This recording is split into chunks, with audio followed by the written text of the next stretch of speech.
What's up, guys? Welcome back to the channel, and today I'm going to help you get a better understanding of Upstart's impact on your credit score.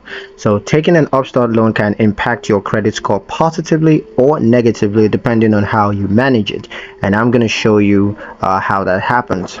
So first, there's the hard inquiry impact. So applying for an Upstart loan is going to result in a hard credit check, which may cause a temporary dip that's a 5 to 10 points in your credit score.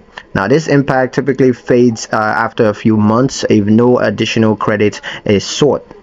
Also, there's the payment history. So one-time payments will boost your score and help you build credit history, whereas missed or late payments can significantly lower your score and remain on your report for up to 7 years. So you got to take note of that.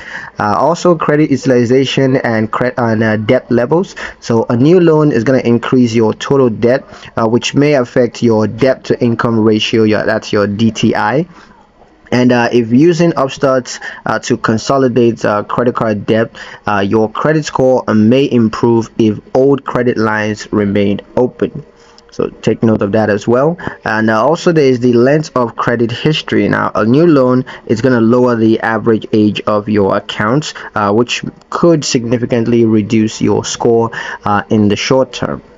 Also, there is reporting to credit bureaus. Now, Upstart reports to credit bureaus such as Experian, TransUnion, and Equifax, meaning that your loan activity affects all major credit scores. So these are the factors that affect your credit scores on Upstart. You may want to take note of these. So yeah, that's pretty much it for the video, guys. Hope you guys liked it. Hope you found the information here useful enough. If you did, like the video, comment down below, let me know what you thought. Share the video with your friends and subscribe to the channel if you haven't done so already, and I'll see you guys in the next one.